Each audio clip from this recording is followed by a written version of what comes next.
O'zbekistonda hali turizm rivojlanmasdan faqat davlat tomonidan ziyoratchilar kelgan paytida Moskva orqali, Rossiya davlati orqali ziyoratchilarni olib kelib, ziyoratlarni qilganmiz. Alhamdulillah, barakamiz bor.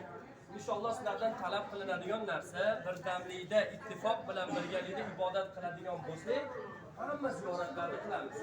Lekin guruhga tarqoq bo'lsa, 50 boshini bepisand qilsa, birov eshitmasa, unda guruhga hech qachon ittifoq bo'lib ibodatlarida bir halovat topolmaydi.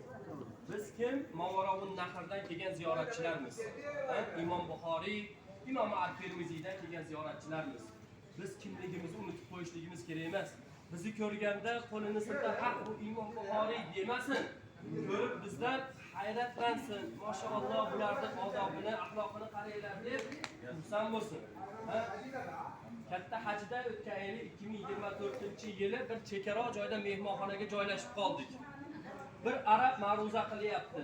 Tarjima qilib ber dedi, tarjima qilib berib turibmiz. Hojakalar, va hojaka, eshitasizlarmi? Bu hammaga tegishli. Ma'ruza qilyapti. Aytdiki, islom bizdan tug'ilgan bo'lsa-da, payg'ambar alayhissalom bizdan chiqqan bo'lsa-da, Qur'on bizdan nozil bo'lgan bo'lsa-da, lekin biz dinimizni siz Mavarovun Nahrlik o'zbekistonliklardan o'rganamiz dedi. Zo'r endi uni tarjima qilib bersangiz, hamma xursand bo'ladi-yu. Imom Buxoriy, Fiqhul Akbar, Imom At-Tirmiziy, Sahih hadis, hamma taniyib xursand bo'lamiz-da. Endi ikkinchi gapini aytyapti. İkinci gapi, lekin siz Imom Buxoriyliklar Imom Buxoriyni ko'rsatmasiga muvofiq ibodat qilmas ekansizlar. Imom Buxoriyni yo'liga qarab sizlar o'zingizlarni tutmas ekansizlar, odobingizlarni ushlamas ekansizlar deyapti. Nimaga? Erkak bilan ayol bir-birlari bilan aralashib ketib, erkak demasak, ayolni ayol demasak, unda nima bo'ladi? Shariatda ayol o'zini iffati bilan ajralib turishligi kerak. Erkak o'zini erkakligi bilan, shijoati bilan, o'zimizni hozirgi tilda aytganimizda gentlemanligi bilan ajralib turishligi kerak. Ayollarni birinchi joylab olaylik deb ayol erkak aralashib ketish kerak emas. Bir-birini u yeriga tegib ketgan, bu yeriga tegib ketgan, bu qanaqa ahvol bu? Bu din, shariatga qanday tushadi? Siz ko'rib kulyapti hozir. 2023-yil ziyoratchilarni olib keldik. O'zbekistondan kelgan hoji onalarimizni ravzaga kirgizmayapti. Payg'ambar alayhisalom Madina Munavvarada Riyozul Janna deydi. Jannat bog'laridan bir bog' bor deydi. Kim u yerda namoz o'qisa, jannatda namoz o'qibdi. Kim u yerda mehmon bo'lsa, jannatda mehmon bo'ldi degan Rasululloh alayhisalom. Ikki hoji onamiz kiradi ravzaga. Bir-birlari bilan joy talashib, sochini yulib ketibdi. Ana xolos. Endi 2024-yili umraga kelgan birorta hoji onamiz ravzaga kirgizmadi. O'zbek deb qaytaryapti. O'zbek Imom Buxoriy arja' deyapti. Qayt deyapti, kirgizmayapti. Bir hoji onamiz kelibdi-da, barellari endi sariqdan-da rangli tillaga o'xshab turadi, lekin tilla emas. Gulini sindirib olib chiqibdi tilladek. O'g'irlab olib chiqibdi gulini. Bu kim? O'zbek. Bu nima ahvol? Qarab ketyapmiz, ibodatga kelganmiz. Ibodatimizni qilishligimiz kerak. Kelamiz-u, beradigan savolimiz, dollarni qayerda maydalayman? Qayerda arzonroq narsa olsam bo'ladi? Telefonimni Wi-Fi ga ulab bering. Sim karta qayerdan sotib olishim kerak?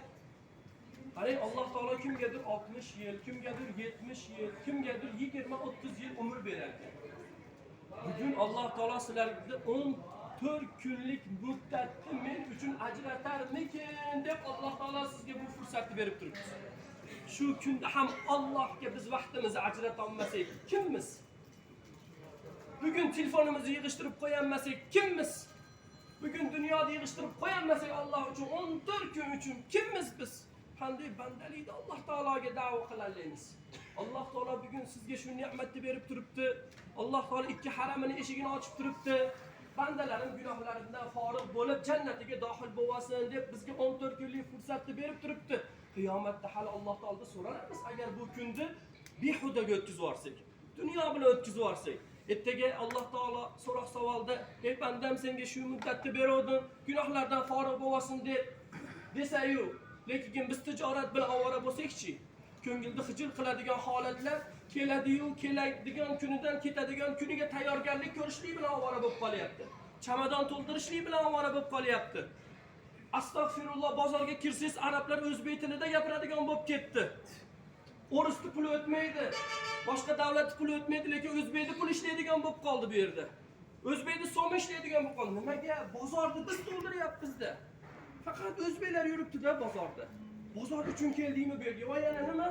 Narsa sotib olayotganda men Imom Buxoriydanman deb narsa olyapmiz. Imom Buxoriyning nomi bozorda sotiladigan bo'lib qoldimi? Imom Buxoriy tirik bo'lganlarida xafa bo'lmasmidi? Bizi suratimizni, siyratimizni, odobimizni, axloqimizni, namozimizni, o'qiyotgan Qur'onimizni ko'rib, siz qayerdansiz desa, men Imom Buxoriydanman deb faxrlanib aytsak bo'ladi. Qur'on o'qishni bilmaymiz. Qur'on o'qishni bilmaymiz. Namozimiz chala-chulpa. Bozorga borib turib men Imom Buxoriyman deyishlikka nima bor? Nima bor Imom Buxoriyman? Arab tilini bilmaymiz. Hech narsani bilmaymiz. Imom Buxoriydanman, arzon olishlik maqsadida ishlatiladi bu narsa. Shuni yaxshilab tafakkur qilib olishligimiz kerak. Nima uchun kelganligimizni fahmlab olishligimiz kerak. Alloh azza va jalla o'zining oyati karimasida marhamat qilib aytadiki, "Astauzu billah, ya ayyuhallazina amanu taqulloha val tanzuru nafsum ma qaddamat lighat." Sadaqallohul azim. Ey iymon keltirgan bandalar, Alloh taolo ey kofirlar, ey mushriklar demayapti, balki erkalatib ey iymon keltirgan bandalarim deyapti Alloh taolo.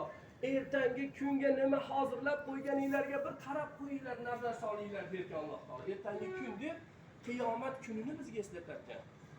Qiyomat kuniga nima tayyorgarlik ko'rganingizga bir nazar soling. Bir oy oldin harakat qilamiz, to'y marosim qilmoqchi bo'lsak, kerak bo'lsa 1 yil oldin sandiq to'ldirishlik bilan ovora bo'lamiz. To'g'rimi? Birorta joyga mehmondorchilikka ketyapsak ham tayyorgarligimizni ko'ramiz. Bu yerga kelayotganimizda ham kiyimlar olgandirmiz, safarga chiqyapman deb yemishlar olgandirmiz, qorin. Bular hammasi nima? Dunyoga tayyorgarlik. Kiyim, ovqat, bular hammasi dunyoga tayyorgarlik. Oxiratga tayyorgarlikchi. Oramizda kim ahli ilm Otinoyda oldiga borib men umraga ketayotgandim, nimani o'qishim kerak borib deb kirganimiz bormi? Oralarimizda hoji akalarimizdan birortasi men ahli ulamoda oldiga borib bir mahallamizning domlasiga boraychi, umrani nechta farzi bor ekan? Umrani nechta vojibi bor ekan? Umrani nechta mustahabi bor ekan? So'rab birortani so'radingmi? Mana shu Allohning qiyomat kuniga tayyorgarligi. Libos emas, oq tapichka emas, oq ko'ylak emas, go'sht emas. Bular hammasi dunyo ziynatlanishlik uchun, dunyoda bir-birimizni chiroyli, bir-birimizga chiroyli ko'rsatishligimiz uchun tayyorgarlik. Alloh taologa tayyorgarlik uchunchi. Shuni yaxshilab fahm qilishligimiz kerak. Ojonalar buni aytmasak bo'lmaydi. Alloh taolo amru ma'ruf, yaxshilikka chaqirishlik, nahy munkar, yomonlikka qaytarishlikni farzi ayn qilgan. Alloh taolo 40 farz ichida farz qilgan. Bularni eslatmaydigan bo'lsak, esimizdan chiqarib qo'yamiz. Buni yodimizga saqlashligimiz kerak, esimizdan chiqarishligimiz kerak emas. Bu yerga biz gunohlardan forig' bo'lishlik uchun keldik, tavba qilishlik uchun keldik. Madina Munawvaraga Rasulullohga muhabbatimizni izhor qilishlik uchun keldik. Bu yerda baland ovoz bilan gapirib bo'lmaydi. Harom amal. Birov bilan urushib bo'lmaydi. Harom amal. Birovni dilini ortib bo'lmaydi. Harom amal bu yerda. Hatto daraxtning shoxini sindirgan odam ham gunohkor bo'ladi bu yerda.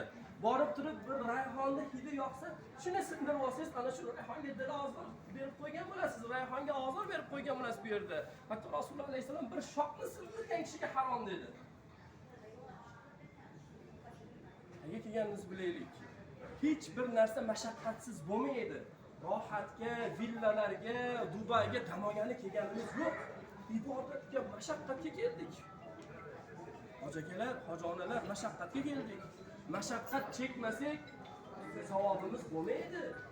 Ozgina sabr qilaylik. Bu oyoqlarni shu yerlarda toldiraylik. Charchataylik shu yerlarda. Ishib ketsin oyoqlarimiz. Ertaga qiyomatga borganimizda butun a'zoyimiz bizning zararimizga hujjat bo'ladi. Oyog'i, qo'li, tili, nafsi hamma narsa bizning ziyonimizga hujjat bo'ladi. Alloh ziyonimizga hujjat qilib qo'ymasin shu oyoqlarimizni. Bu ayollar gunohlarga yurgan oyoqlarini men gunohman jahannamga olib kelib bu bandeni. Bu qo'llar gunohdan tinmagan qo'llar edi, bu ko'zlar hayodan tinmagan ko'zlar edi, bu tillar g'iybatdan tingan tillar edi bizni ziyonimizga hujjat bo'lar ekan. Ajab emas, bugun 14 kun mobaynida bu ayollar Madinada tolgan ayollar edi. Bu qo'llar Rasulullohga salomga ko'tarilgan qo'llar edi. Bu tillar Rasulullohga salovat zikr aytgan tillar edi. Bu ko'zlar Rasulullohning muhabbatida, ishqida yig'lagan ko'zlar edi. Bizni foydamizga hujjat bo'lsin. Bizni foydamizga hujjat bo'lsin. Ozgina sabr qilib turaylik. Ozgina sabr qilib turaylik. Hamma joylashadi, birorta odam qolmaydi. Bu mehmonxona dunyo bu, nabaviy oxirat. Masjid oxirat. Hozir xonalar beriladi, xonalarda taqsim qilib olamiz. Hamma joyda birorta odam ko'chada qolmaydi. Birorta odam ko'chada qolmaydi. Hammani joylaymiz. Keyin hammamiz tushganimizdan keyin salomga kirib chiqamiz. Rasulullohga salomlarimizni berib, namozlarimizni ado etib chiqamiz. Lekin ozgina sabr qiling. Chaqir qilib meni arablar meni chaqirib kulyapti. Qayerdan kelishdi? O'zbekistonni qayeridan deyapti hozir meni chaqirib. Nima deyman endi? Kulyapti. Nimaga bular unaqa qilyapti, baqiryapti deyapti. Ovozini baland qilib menga deyapti, hali xona tayyor emas. Aytding, voy aytdim, xona tayyor emas dedim. Desam, ha nima bo'lmasa unaqa qilyapti deyapti. Shuning uchun iltimos sizlardan ozgina sabr qilib turaylik. Inshaalloh hozir sizlar zo'r paytda keldinglar. Bu ertalabda kelgan odamlar to asrgacha xona bo'shagunigacha kutib turadi. 4-5 soat. Sizlarda yarim soat 40 minut talab qilinyapti xolos. Bu butun dunyoda shunaqa mehmonxonalarga, O'zbekistonda ham shunaqa. Mehmonxonaga borsangiz yo telefon qilib xona joy bormi desangiz, soat 4 da joy bo'ladi deysiz. Soat 4 da xonalar bo'shaydi, joy bo'ladi deysiz. Ham butun dunyoda shu joriy qilingan mehmonxona kirishlik soat 4 da, chiqishlik soat 4 da. 4 dan 4 gacha. Bitta odam chiqib ketadi, uni o'rniga sizga tayyorlab joy qilib beradi. Hamma tushunda inshaalloh. Xo'p, sog' bo'linglar, rahmat.